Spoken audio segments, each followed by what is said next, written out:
اسلام آباد مذاکرات کو کامیاب بنانے کا عزم۔ وزیر اعظم شہباز شریف کی زیر سربراہی اعلیٰ سطح کی مشاورتی بیٹھک، اعلیٰ عسکری اور سول قیادت کی شرکت۔ اسلام آباد مذاکرات کے حوالے سے تفصیلی مشاورت، کشیدگی میں کمی اور جنگ بندی کے لیے کلیدی کردار پر فیلڈ مارشل عاصم منیر کو خراج تحسین پیش کیا گیا۔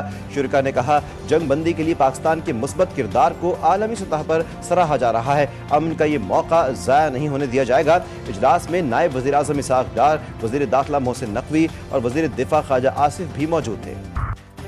امریکہ اور ایران بنیں گے مہمان، میزبان ہوگا پاکستان۔ جنگ بندی مذاکرات کے لیے امریکہ اور ایران کے درمیان اہم بیٹھک 11 اپریل کو لگے گی۔ امریکی نائب صدر جے ڈی وینس کی سربراہی میں وفد مذاکرات شرکت کرے گا۔ ترجمان وائٹ ہاؤس کی تصدیق، وفد میں خصوصی ایلچی اسٹیو وٹکوف اور جیڈ کشنر بھی شامل۔ ایرانی وفد کی بھی آج رات اسلام آباد آمد متوقع۔ مذاکرات کا پہلا دور ہفتہ 11 اپریل کی صبح ہوگا۔ شہر اقتدار میں تاریخی مذاکرات کی تیاریاں جاری۔ پولیس اور سیکیورٹی اداروں نے ہوٹل کی سیکیورٹی سنبھال لی۔ شاہراہوں پر رکاوٹیں۔ اگر معاہدے کی خلاف ورزی ہوئی تو پہلے سے ہی کمزور دشمن پر مزید سخت اور بھرپور حملے کیے جائیں گے۔ امریکن صدر ڈونلڈ ٹرمپ قیام امن کی کوششوں کو نقصان پہنچانے میں اسرائیلی وزیراعظم سے بھی 4 ہاتھ آگے نکلے۔ سوشل میڈیا پر جاری پیغام میں کہا کہ امریکہ کے بحری جہاز، طیارے اور فوجی اہلکار ایران کی گرد و نواح میں تعینات رہیں گے جب تک کسی بھی ممکنہ معاہدے پر مکمل عمل درآمد نہیں ہو جاتا۔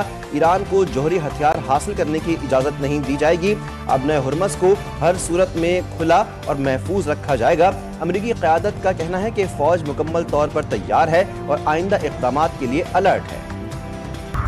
مشرق وسطی میں قیام امن کی کوششوں کو شدید دھچکا۔ لیبنان پر اسرائیلی حملوں کے بعد آبنائے ہرمز میں جہازوں کی آمد و رفت کو ایران نے محدود کر دیا۔ آبنائے ہرمز میں متبادل بحری راستے مقرر۔ پاسداران انقلاب کے مطابق ہر جہاز کو آبنائے ہرمز سے گزرنے سے پہلے پاسداران انقلاب کے بحری شعبے سے اجازت لینا ہوگی، جس کا مقصد جہازوں کو اینٹی شپ بارودی سرنگوں کے خدشات سے محفوظ رکھنا ہے۔ اجازت کے بغیر گزرنے والے جہازوں کو کارروائی کی وارننگ جاری۔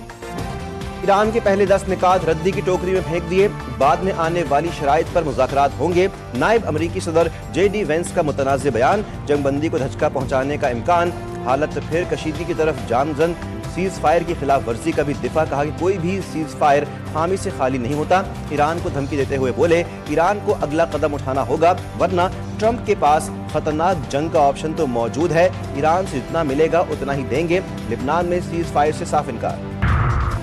بات چیت سے پہلے ہی 10 نکاتی تجاویز کے 3 اہم نکات کی خلاف ورزی کر دی گئی۔ لبنان میں جنگ بندی کی خلاف ورزی اور ایران کی فضائی حدود میں ڈرون کی دراندازی ہوئی۔ ایران کے یورینیم آلودگی کے حق کی نفی کی گئی۔ ایرانی پارلیمنٹ کے اسپیکر باقر کالباف کہتے ہیں، ساری صورتحال میں دو طرفہ جنگ بندی یا مذاکرات غیر معقول ہیں۔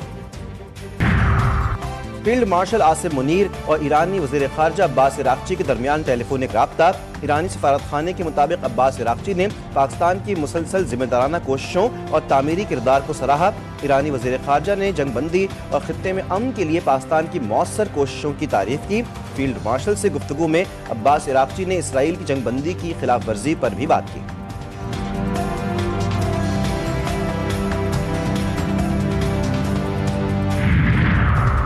بین الاقوامی رہنماؤں کے پاکستان کی کاوشوں پر پیغامات، وزیر اعظم کا اظہار تشکر۔ وزیر اعظم کا برطانوی ہم منصب کی جانب سے امن کوششوں کی حمایت کا شکریہ، کہا پاکستان کی امن کوششوں کو سراہنے پر کیئر سٹارمر کے معترف ہیں، خطے میں استحکام کے لیے دوست ممالک کے ساتھ تعاون جاری رکھیں گے۔ وزیر اعظم کا امن کے لیے برطانیہ سمیت تمام شراکت داروں کے ساتھ تعاون کا عزم۔ لبنان سیز فائر کا حصہ نہیں، ایران جنگ بندی امریکہ کی بہت بڑی جیت ہے۔ وائٹ ہاؤس کی ترجمان کیرولین لیوٹ کہتی ہیں، صرف 38 دن میں فوجی اہداف حاصل کیے، ایران کی فوجی طاقت تقریباً ختم کر دی ہے۔ ایران کی جنگ بندی مذاکرات کو مشروط کرنے سے متعلق خبروں سے آگاہ ہے۔